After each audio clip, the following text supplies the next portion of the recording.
할렐루야. 우리 내가 속해 있는 공동체, 내가 사는 나라가 흥하면 나에게 유익이고 좋은 것입니다. 그 마음을 가지고 오늘 정말 애국하는 마음, 그리고 교회를 사랑하는 마음에 의한 주님이 주시는 메시지가 되었으면 참 좋겠습니다. 먼저 같이 한번 주님께 이런 고백을 합니다. 나라가 흥하기를 위하여 기도드리겠습니다. 나라가 흥하기를 위해서 교회 열심히 나오겠습니다. 예, 3월은 교회적으로 애국의 달입니다. 계속해서 나라 사랑하는 마음을 가지고 선포되어지는 말씀에 우리 같이 나라 사랑하는 모습들의 습관이 좀 들여졌으면 좋겠다는 심정으로 말씀이 마음밭에 떨어졌으면 참 좋겠습니다. 믿음을 유산으로 물려주는 나라가 복된 나라입니다. 또한 믿음을 유산으로 물려주는 가문이 복된 축복의 가문이라고 말씀드릴 수가 있습니다. 오늘 3월 달에 되면서 지금 3월 6일, 13일 제가 목요일 날마다 제가 이제 강의하는 협성대학교에 가서 출강을 하는데요. 한 학생이 제 수강을 신청을 하면서 이제 그 부모님에게서 이제 제가 전화를 받았습니다. 근데 그 부모님은 지금 김포에서 목회하는 목사님인데 저분은 관계가 좀 있습니다. 어떤 관계냐면 신학교 동기동창입니다. 근데 그 목사님이 전화가 왔어요. 그래가지고 이야기하는 그 목사님, 이번에 협성대학교 4학년에 최아무개라는 제 딸아이가 목사님 강의에 수강을 신청했는데 아이가 좀 철이 없습니다. 그리고 공부를 열심히 하려고는 하는데 좀 이렇게 지도 편달 잘 해주시고 또 성적도 좀 잘 주셨으면 좋겠습니다. 이렇게 당부의 전화를 받았어요. 그리고 3월 6일이 되어서 첫 오리엔테이션 시간에 강의를 합니다. 근데 제 선입견에는 좀 철부지다 이런 식으로 이야기를 했기 때문에 조금 이렇게 망난이 아닌가라는 생각을 가졌습니다. 근데 첫 강의에 맨 앞자리 정중앙에 앉아서 눈이 빠질 정도로 집중하는 거예요. 한 번이겠지. 두 번째, 이제 3월 13일 강의를 합니다. 근데 또 역시 맨 앞자리 정중앙에 딱 앉아가지고 열심히 강의를 듣는 거예요. 그래가지고 제 선입견이 깨지면서 강의가 끝나고 난 다음에 그 학생을 불렀습니다. 상담을 합니다. 그러면서 얘야, 아빠하고 이제 이 교수님하고는 친한 사이다 라고 하면서 이야기를 했습니다. 그랬더니 네, 아빠한테 말씀 들었습니다. 야, 그런데 아빠가 너 철이 좀 없고 그 다음에 좀 공부를 열심히 하려고 하는데 성적이 별로 좋지 않다고 이야기를 들었다. 근데 여러분들 제가 이제 교수다 보니까 문교부에서 교수 번호를 받습니다. 그럼 그 교수 번호라는 그 번호로 들어가는 홈페이지 안에는요, 학생들의 1학년, 2학년, 3학년, 4학년 1학기, 2학기 전 이 시험 성적이라든가 점수가 다 나옵니다. 그래서 교수는 그것을 보면서 학생을 지도 편달할 그런 책임이 있는 거예요. 그런데요, 그 학생의 성적을 보니까 비교적 장학금을 받을 만한 정도의 또 점수를 많이 확보를 했더라고요. 근데 이제 이 이야기를 하는 과정 가운데에서 그렇게 이제 어떻게 아빠가 말씀하고 통화할 때는 철부지로 소개받았는데 그렇게 맨 앞자리 정중앙에 앉아서 강의를 잘 들을 수 있느냐라고 물었어요. 그랬더니 그 학생이 그렇게 이야기를 했습니다. 이제 교수님, 저는 강의도 예배라고 생각합니다. 그러면서 뭐라고 얘기하냐면요, 부모님, 그러니까 어머니 뱃속에서부터 교회 다녔고 또 할머니가 계셨는데 할머니 손에 붙들려서 갓난아기 피둥이 때부터 교회를 나갔다는 거예요. 근데 할머니가 앉는 자리는 맨 앞자리 정중앙이라는 거예요. 그리고 그곳에 앉아서 뭐 이 본인의 의사와는 상관없이 할머니 따라서 교회 다니면서 그 맨 앞자리 정중앙에 앉아서 예배를 드렸다는 거예요. 때로는 예배를 드리고 또 새벽 기도 때는 힘들고 피곤하면 옆에 누워서 잠도 자고 이렇게 했다는 거예요. 그런데 그렇게 그 습관이 들여가면서 이제 항상 앞자리가 제 자리다라는 생각을 가지고 여전까지 강의도 또 예배도 항상 앞자리에 앉습니다. 저는 그 학생의 그 말을 들으면서 야, 믿음에 대한 좋은 추억이 있는 하나님의 나라 명문 가문이구나 라는 생각을 가져보았습니다. 여러분들, 우리는 좋은 믿음에 대한 습관을 들이면서 살아야 합니다. 그 믿음을 추억으로 삼아서 살다가 그 믿음을 유산으로 공동체와 자녀에게 물려주는 복된 신앙 공동체와 신앙인이 되었으면 참 좋겠습니다. 여러분들, 69년 전 1945년 8월 15일 이때는 광복절이었습니다. 저는 그 당시에 세상에 있지 않았기 때문에 이제 부모님을 통해서 그 당시의 상황과 그 정세를 자세히 들으면서 자랄 수 있었습니다. 여러분들, 그 당시 3.1운동과 광복절은요, 우리나라의 대단한 축복의 기회의 문이 열리는 때였습니다. 나라 곳곳에서 모든 사람들이 손에 태극기를 들고 숨어서 그렇게 대한독립을 원하던 자들이 이제 목청껏 대한독립 만세, 대한독립 만세. 여러분들, 얼마나 기쁘고 즐거웠으면 식음을 전폐, 먹는 것 마시는 것을 전폐해가면서 그렇게 태극기를 휘날리면서 대한독립 만세를 외쳤다는 것입니다. 여러분들, 일본에서 1945년 8월 8일 히로시마에서, 그리고 이 8월 11일에는 나가사키에 원자폭탄이 떨어진 후에 11만 명이 몰살을 당하게 되었습니다. 이를 보면서 일본 천황은 항복 방송을 했습니다. 뜻하지 않은 일본의 항복에 우리나라 백성들은 태극기를 흔들며 대한독립 만세를 불러가며 기쁨을 서로 나누었던 것입니다. 그러나 이 날의 기쁨은 얼마 가지 못하게 됩니다. 남쪽은 미군이, 북쪽은 소련 군대가 주둔하면서 신탁 통치가 이루어지기 시작했습니다. 정말 격변과 아픔의 세월이었고, 지금은 진정한 독립이 아직 안 된 상태로 남북이 분단되어 여전히 총칼을 맞대고 대립하는 가운데 있습니다. 여러분들, 세계를 냉전으로 이끌던 민주주의와 공산주의의 패권 싸움은 이제 끝나가면서 공산주의는 다 망했다고 볼 수 있습니다. 심지어 공산주의 종주국인 러시아나 중국도 민주주의 물결의 문이 활짝 열려서 공산주의 사상은 붕괴되어진 상태입니다.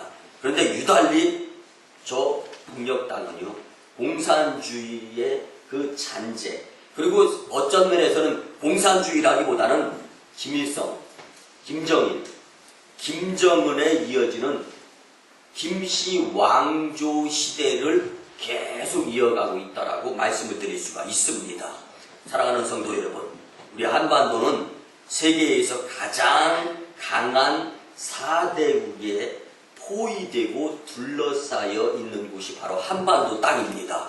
그런데 세계에서 인구가 가장 많은 중국 나라에 쌓여 있어요. 그리고 세계에서 돈이 가장 많은 이웃 일본 나라에 쌓여 있습니다. 또 세계에서 땅이 가장 넓은 나라인 러시아가 변방에 있어요. 그리고 물론 태평양 건너편이지만 세계에서 가장 군사력이 강한 나라로 일컬어지는 미국에 역시 또 쌓여 있습니다. 우리는 그 틈새에 끼어있는 아주 작은 나라입니다. 언제라도 한반도의 약한 틈을 타서 자기 땅으로 만들려고 호시탐탐 노리는 국가들이 너무 많이 있다라는 것입니다. 여러분들, 그뿐만이 아닙니다. 우리나라는 내부적인 심각한 위기 가운데 있습니다. 지역 간의 갈등, 계층 간의 갈등이 심각합니다. 보다 더 심각한 것은 보수와 진보 간의 이념에 의한 갈등인데, 여러분들 지난 이제 3월 1일 3.1절 행사를 할 때도 이 여당과 야당이 생색 내기 의한 행사를 하는 것을 저를 보면서 마음이 무척 아팠습니다. 여러분들 이렇게 정말 나라적으로 위기의 상황이다라는 것을 여러분들은 직시하면서 살 수 있어야 되는 것입니다. 이 위기 상황에서 우리 성도와 교회는 과연 어떻게 해야 할까? 오늘 말씀을 통해서 큰 교훈이 되었으면 참 좋겠습니다. 여러분들 오늘 봉독한 말씀을 살펴보면 하나님이 예레미야를 통해서 이스라엘 백성에게 경고하고 있습니다. 오늘 우리나라와 우리 성도에게 주시는 말씀인 것을 믿고 말씀을 통하여 참된 교훈이 될 수 있었으면 좋겠습니다. 그러면 어떤 교훈을 삼아야 되느냐? 우리나라가 흥하려면, 우리 교회가 흥하려면 우리 성도와 교회가 어떻게 해야 되는가라는 말씀에 여러분들 교훈이 되었으면 참 좋겠습니다. 첫 번째는요, 여러분들 하나님 손에 나라가 맡겨져야 됩니다. 역사의 주관자이신 하나님의 손에 나라를 맡겨야 흥하며 절대로 나라가, 공동체가 망하지 않게 되어 있습니다. 역사의 주관자는 분명히 하나님이십니다. 이 말은요, 대한민국의 역사의 주관자도 사람이 아니고 하나님이라는 뜻입니다. 6절 말씀에 보면은요, 여호와의 말씀이니라 이스라엘 족속아 이 토기장이가 하는 것 같이 내가 능히 너희에게 행하지 못하겠느냐? 이스라엘 족속아 진흙이 토기장이의 손에 있음 같이 너희가 내 손에 있느니라. 아멘. 여러분들 그렇습니다. 우리 하나님은 토기장이 같으신 분입니다. 토기장이의 손에 흙이 만져지게 되고 주어지게 되면 토기장이 의도대로 주물럭거리면서 그 뜻에 의해서 원하는 그릇들이 만들어집니다. 여러분들 그래서 선포되어지는 말씀대로 따르는 것이 하나님의 뜻에 의해서 사용되어질 수 있는 자들이 될 수 있다라는 것입니다. 여러분들 하나님이 토기장이신 분이시라면 하나님의 나라를 흥하게 하시려면 얼마든지 멋지게 사용하셔서 흥하게 하실 수 있다라는 것을 믿으시기 바랍니다. 반대로 하나님의 나라를 망하게 하려면 하루아침에도 얼마든지 망하게 하실 수 있는 능력이 있으신 분이시다라는 말씀이기도 합니다. 그런데 한국의 역사를 보시기 바랍니다. 동방의 아주 작은 나라입니다. 중국과 일본, 러시아의 틈새에서. 그런데 5천여 년의 역사 동안에 지금까지 그 역사가 이어져 오고 있는 축복의 나라임에 분명합니다. 여러분들 우리나라는요, 예의와 학문, 효도와 애국을 귀중히 여기며 살아가는 나라입니다. 그리고 120년 전에 나라에 복음이 들어와서 우리는 이제 복음의 눈을 뜰 수 있게 되었습니다. 그래서 이제는 여러 가지 악조건을 이기고 세계 여러 나라가 부러워하는 계속 발전하는 축복의 나라가 되어져 가는 것입니다.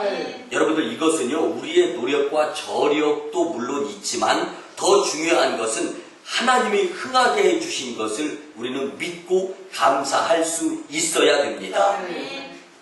여러분들 하지만 지금의 한국은 참으로 심각한 위기 상황임을 또 알 수 있어야 됩니다. 여러분들 통계적으로 보면은요, 한국은 세계적으로 가장 나쁜 것들에 1등 하는 경우가 상당히 많습니다.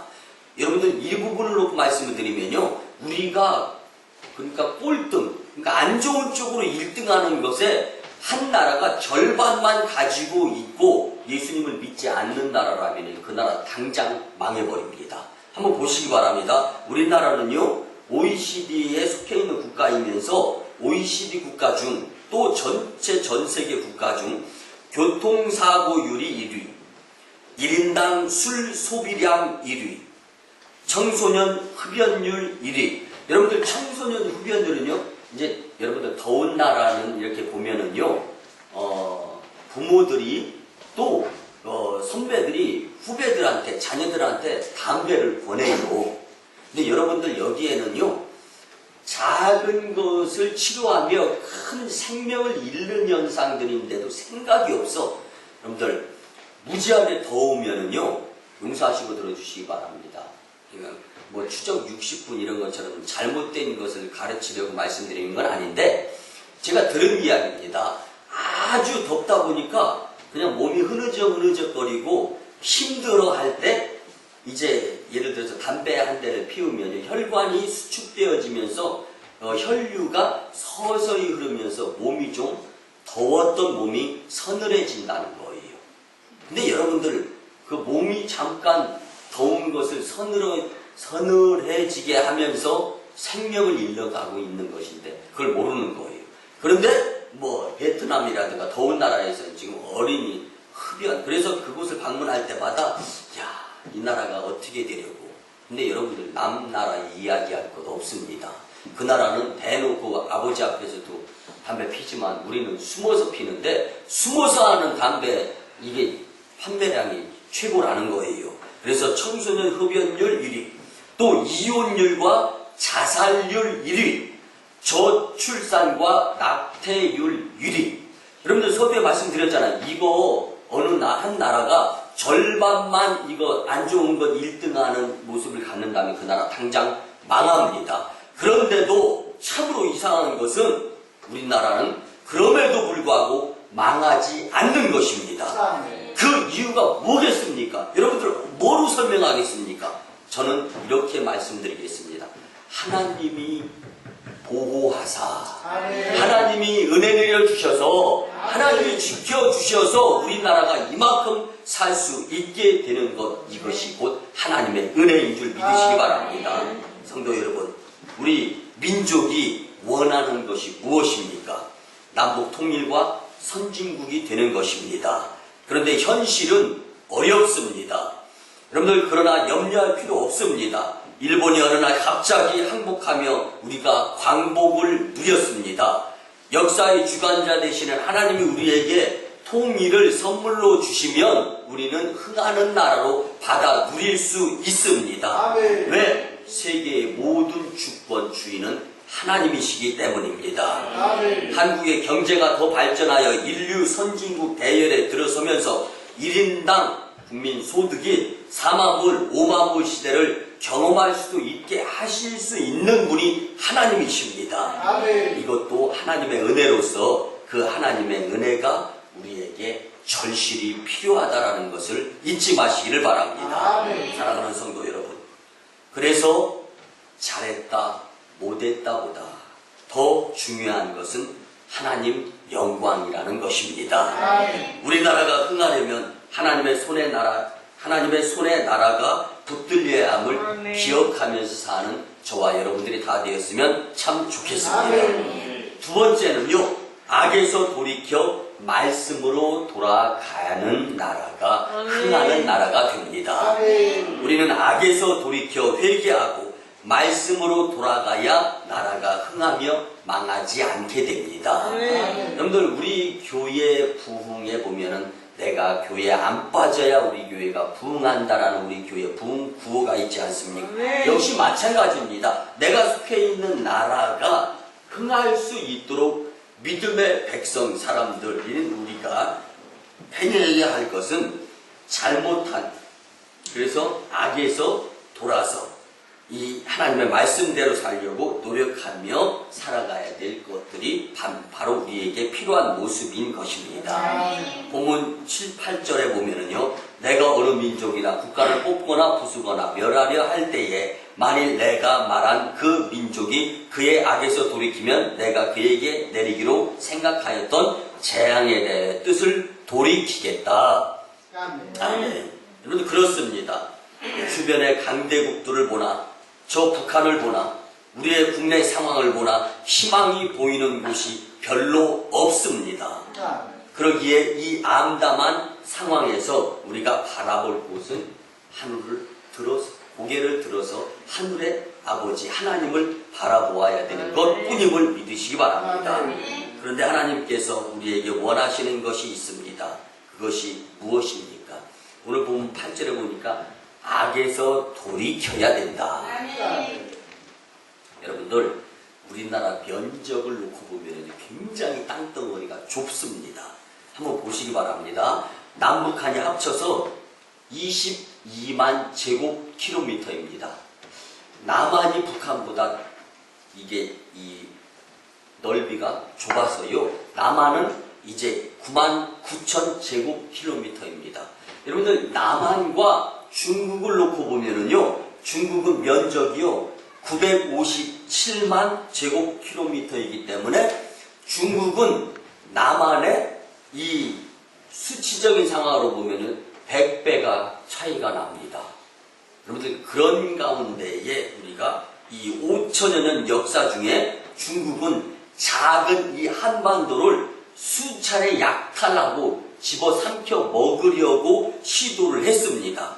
여러분들 수나라 때, 당나라 때, 명나라 때, 청나라 때 이때 이 나라들이 멸망한 것은요. 100배 이렇게 차이나는 작은 한반도를 집어삼켜 먹으려고 침략하다가 춥고 배고파지고 또 여러분들 역사 시간에 이 봉기라는 말을 들어봤을 겁니다. 이 벌대에 봉자를 쓰는데 이게 아주 약소국가인 한반도를 치려다가 나라 자체 백성들이 힘들어지니까 들고 일어나는 거예요. 그래가지고 아비규환의 상황, 벌떼와 같이 막 백성들이 이래서는 못 살겠다. 그래서 여러분들 수나라가 망했고 당나라가 망했고 청나라, 명나라가 망했던 것을 우리는 역사를 통하여 알 수 있습니다. 우리가 뭐가 그리 대단해가지고 100배 차이 나는 한반도가 그 대국이라고 하는 중국에게 이제까지 먹히지 아니하고 5천여 년 역사를 이어가고 있는 겁니까? 무엇으로 이것을 설명할 수 있겠어요? 여러분들 하나님의 은혜인 줄 믿으시기 바랍니다. 물론 그 당시에 우리나라는 예수님을 믿는 나라가 아니었습니다. 근데 하나님의 뜻은요 수레바퀴에 맞물려서 창세 전부터 지금까지 앞으로도 계속적으로 주님의 계획 안에 주님의 손바닥 안에서 역사가 움직여짐을 믿으시기 바랍니다. 여러분들 그뿐만이 아닙니다. 일본도 우리를 삼켜 먹으려고 얼마나 갖은 수단과 방법을 다 썼습니까? 일제 36년에 말 들어보면 대단했습니다. 이가 떨리고 치가 떨리는 상황이었는데요. 자기들을 속국으로 만들려고 이 한반도 땅을 얼마나 호심탐탐 노렸습니까? 하물며 고종 황제에 의한 이 역사에 보면요. 창씨를 개명하면서 성을 바꾸는 거예요. 여러분 창씨 개명이 어땠는지 역사를 통해서 아시잖아요. 우리는 성 하나에 이름 두 자잖아요. 근데 창씨 개명은 성을 두 자로 만드는 거예요. 이름을 확 바꿔버리는 거예요. 그러니까 우리나라 사람이 이름 두 자에 성 한 자에서 장아무 누구 이렇게 되는데 장모 뭐뭐 이런 식으로 여러분들 이렇게 악랄한 방법까지 써가면서 나라를 집어삼켜 먹으려고 했지만 실패로 돌아가고 패망할 수밖에 없었습니다. 그런데 해방 이후 북한에 의해 적화 통일될 뻔했던 위기가 있었음을 아시지 않습니까? 6.25 전쟁 가운데에서요. 북쪽에서 밀고 내려가서 우리나라 남한의 작은 한 곳이었던 부산만 침략되면 이제 북한에 의한 절대적으로 어려움을 겪을 수밖에 없는 상황을 경험하게 되었습니다. 그러니까 북한에 의해서 통일이 되면 평화통일이 아니라 적화통일 아닙니까? 적화통일밖에 다른 방법이 없었던 상황에 유엔에서 회의를 합니다. 그런데 참 하나님이 보호하사 러시아의 유엔 대사가 그 자리에 참석이 불가능하게 되고 그 가운데 그 자리에 있었던 회의석상에서 만장일치 단 한 대사라도 반대 의견을 피면은 6.25 때 참전에 의한 개국수는 이루어질 수 없었습니다. 그런데 그 상황 가운데에서 여러분들 뭐 역사 잘 아시겠죠. 그런데 러시아가 불참하면서 이제 참여한 나라의 대사들이 만장일치로 이제 한국을 돕자, 한국전쟁을 돕자. 그래서 16개국이 참전해서 우리나라가 그 다시금 치고 올라오면서 평화 통일을 꿈꿀 수 있었던 것, 이것 또한 하나님의 은혜인 줄 믿으시기 바랍니다. 만약 그때 적화 통일이 되었다면 지금 우리가 김일성을 아바이 수령님, 김정일을 위대한 지도자 동지님, 그리고 김정은을 통치자님이라고 불러가면서 예배도 못 드리는 상황 가운데 처할 수밖에 없는 것이 불보듯 뻔한 상황이었습니다. 여러분들 뭐 제가 여기서 이 김일성 아바이 수령님, 김정일을 위대한 지도자 동지님, 통치자님 이거 표현한 것은 그들을 지지하는 것이 아니라 그런 상황이 예견되어진다라는 것을 여러분들 기억하셨으면 해서, 얼마나 불쌍한 인생들입니까? 여러분들, 그런데 그렇다면 왜 하나님은 우리나라를 그렇게 이때까지 아껴주시고 보호해 주시면서 지켜주셨을까? 이거를 한 번쯤 생각해 보아야 합니다. 수많은 한국교회 성도들이 교회와 땅굴 속에서, 그리고 기도원에서 금식과 철야하면서 눈물로 나라를 위해서 기도를 드렸습니다. 이는 앞으로도 우리 성도들의 구국기도가 절대로 필요함을 믿으시기 바랍니다. 이는 기도뿐만 아니라 더 열심을 내어서 주께 영광 돌릴 수 있는 모습들을 원하시는 하나님이심을 기억해야 됩니다. 여러분들, 하나님이 막으시면요 열자가 없습니다.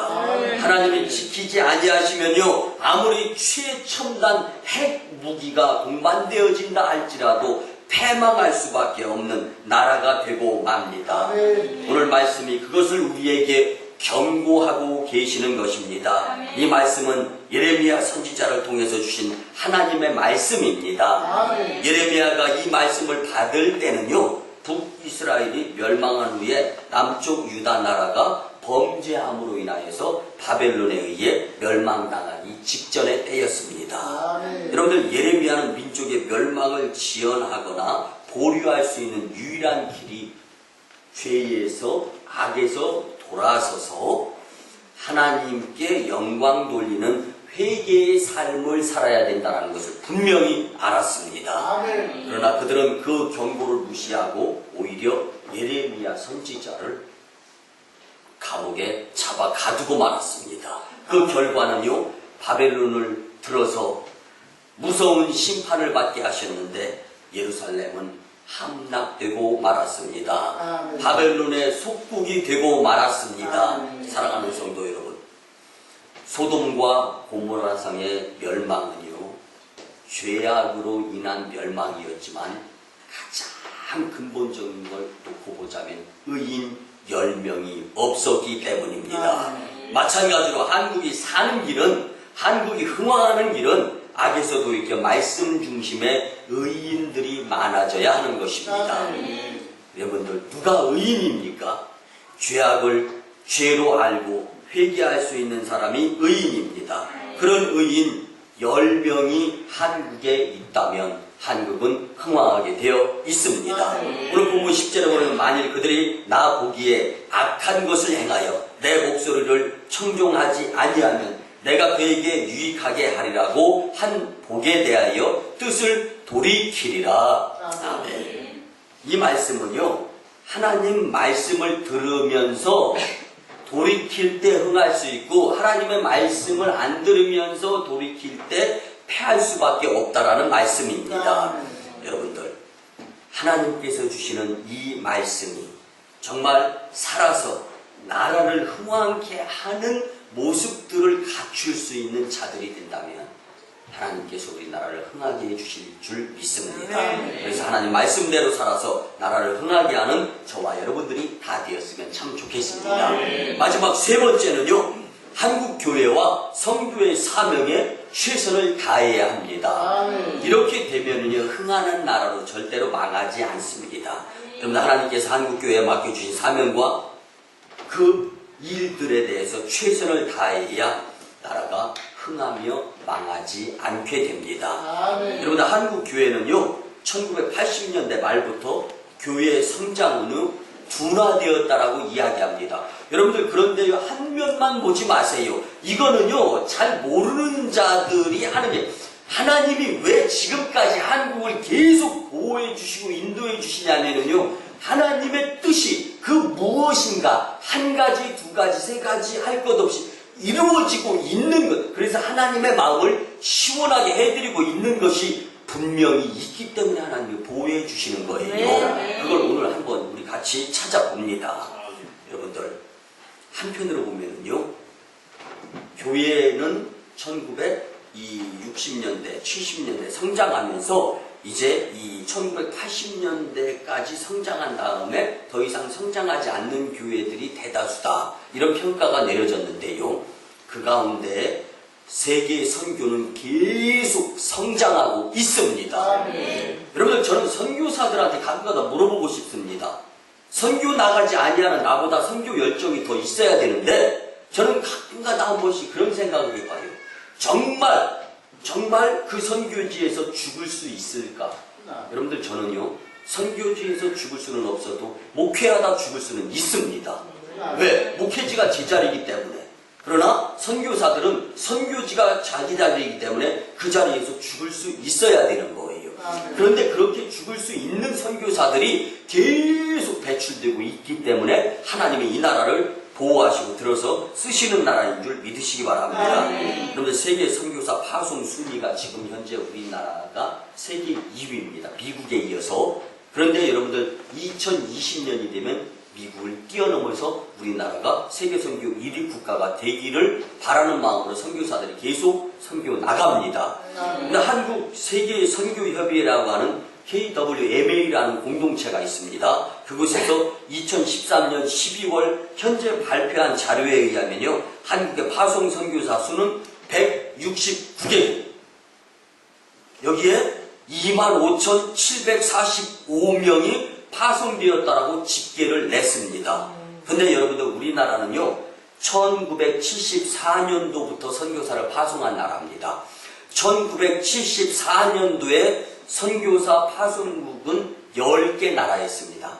10개 나라에 24명을 파송했어요. 그 해에 1974년도에. 그런데요, 그로부터 20년이 지난 1994년에는요 119개국에 3,272명의 선교사를 파송했습니다. 또 그 뒤 20년 지난 지금은요, 그래서 이제 이 1994년도에서 20년이 지난 지금이 바로 올해 아닙니까? 그래서 2000년이 지난 20년이 지난 지금은요 169개국에 25,745명의 선교사가 파송된 겁니다. 여러분들 그런데 여기 이거는 선교사로서 목회자 선교사로서 파송된 자의 수고요, 평신도 선교사까지 하면은요 10만 명이 넘습니다. 여러분들 그런데 한국 세계선교협의회에서는요 2030년까지 파송 선교사 10만 명을 목표로 하고 있는 나라가 하나님이 들어서 쓰시는 이 축복의 나라 대한민국인 줄 믿으시기 바랍니다. 여러분들 마태복음 24장 14절에 보면 이 천국 복음이 모든 민족에게 증언되기 위하여 온 세상에 전파되리니 이제야 끝이 오리라. 사랑하는 성도 여러분, 이 복음 사역의 우리 만인교회는 크게 사용되고 있는 교회임에 분명합니다. 또 앞으로도 더욱더 값지게 사용되어질 것이 확실합니다. 저는 왜 하나님이 한국을 크게 부흥시켜 주시고 경제 성장하게 해주시며 세계 12국가로 만들어 주셨는지 분명히 압니다. 그 이유는 선교사 파송에 비례해서 그만큼 물질의 축복을 내려주시고 계시는 것입니다. 그렇기 때문에 온통 불명예스러운 건 1등이 수석한 나라이지만 계속 하나님의 손에 붙들려서 하나님이 인도해 주시는 복된 나라로서 우리가 지금 행복하게 살고 있는 것입니다. 이걸 믿지 않는 자들은 못 느끼면서도 왜 그렇게 우리나라가 망하지 않는 나라인지 모르면서 살고 있는 겁니다. 그런데 불쌍하게 사는 사람들이 모르면 얼마나 불쌍합니까? 그렇습니다. 여러분들 선교하는 가정, 선교하는 교회, 선교하는 나라를 하나님이 은혜와 복을 주셔서 강하게 쓰신다라는 것을 잊지 마시기 바랍니다. 그런 의미에서 우리 만일교회는 작은 교회지만 하나님의 큰 일을 이루어드리는, 주님 마음을 시원하게 해드리는 축복의 재단인 줄 믿습니다. 교회 단독 파송으로 인도와 중국, 여러분들 인도 땅 넓습니다. 인구 많습니다. 중국 땅 넓습니다. 인구 많습니다. 그래서 인도 땅과 중국 땅에 1호, 2호 선교사를 파송하게 하신 겁니다. 그리고 나서 3호 선교사를 북한 동포들의 불쌍한 그 진상을 이제는 예수 그리스도를 소개하고자 하는, 그래서 북한을 향하여, 이건 정말 북한 선교는 그야말로 순교입니다. 피를 흘려야 되는 거예요. 그 일에 의해서 준비되어져 가고 있는 선교사가 있는 거예요. 그리고 또 우리가 러시아 선교 협력을 합니다. 또 필리핀 클락의 최은수 선교사 선교 또 우리가 후원을 합니다. 이를 위해 물심양면의 후원이 더 적극적으로 필요한 것이 한국교회고 한국이고 우리 만인교회인 줄 믿으시기 바랍니다. 여러분들 우리 같이 한번 따라서 합니다. 내가 가든지 선교사를 보내든지 하겠습니다. 내가 선교하러 나가든지, 아니면 선교에 빚진 나라니까, 아니면 선교사를 파송하든지 이 일을 할 수 있는 우리 교회, 우리 나라가 되어야 됩니다.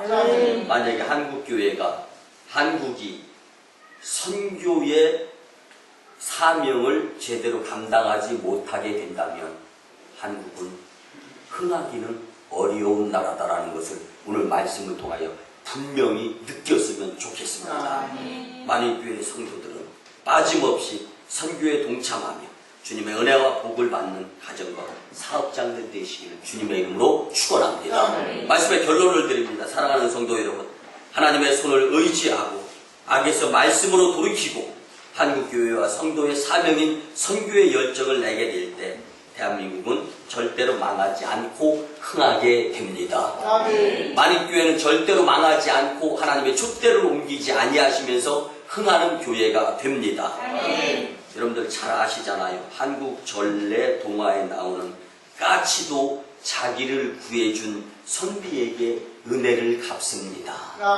죄로 인하여 죽을 수밖에 없는 나를 그리스도의 십자가의 구속의 대속 역사를 통하여서 죄인을 의인으로 만들어주시면서 하나님의 자녀로 구원받아 천국 백성으로 삼아주신 그 은혜, 정말로 까치가 선비에 의해서, 도움에 의해서 구해지고 난 후에 그 까치가 선비의 생명을 구하는 것, 이것보다 우리는 더 값진 인생의 삶을 살아가면서 오늘 주신 말씀대로 나라가 흥하려면 하나님의 말씀 중심이 되고 악에서 말씀으로 돌아와야 되고, 또 주신 말씀대로 선교의 사명을 감당하게 될 때 하나님은 우리나라, 우리 교회를 향하여 고개를 돌리지 아니하며 복 주시고 지키시고 은혜 베푸시고 축복을 허락해 주실 줄 믿습니다. 이 사명에 열심히 낼 수 있는 저와 여러분들의 공동체가 다 되시기를 주님의 이름으로 축원합니다. 기도드립니다. 고마우신 주님 은혜의 아버지 하나님, 오늘 말씀을 통하여서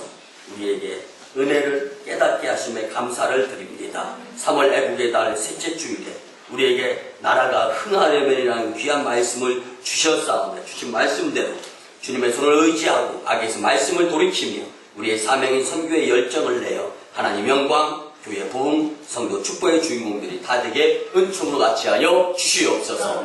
감사드리며 존귀하신 예수님의 이름으로 축복하며 기도드리옵나이다. 아멘. 이제는 우리 구주 예수 그리스도의 크신 은혜와 하나님 아버지의 만극하시고 무한하신 사랑하심과 성령님의 감화, 감동, 교통, 역사하심이 주신 말씀대로 나라가 흥하는 데 기여하고자 다짐하고 돌아가는 심령들의 가정과 직장과 일터와 사업장 위에, 그리고 저 1호 선교지 인도 땅 첸나이, 2호 선교지 중국 땅 광동성, 해주의 선교 사역 위에, 그리고 준비되어지는 선교 사역 위에 이제부터 영원토록 함께 하옵시기를 간절히 축원하옵나이다.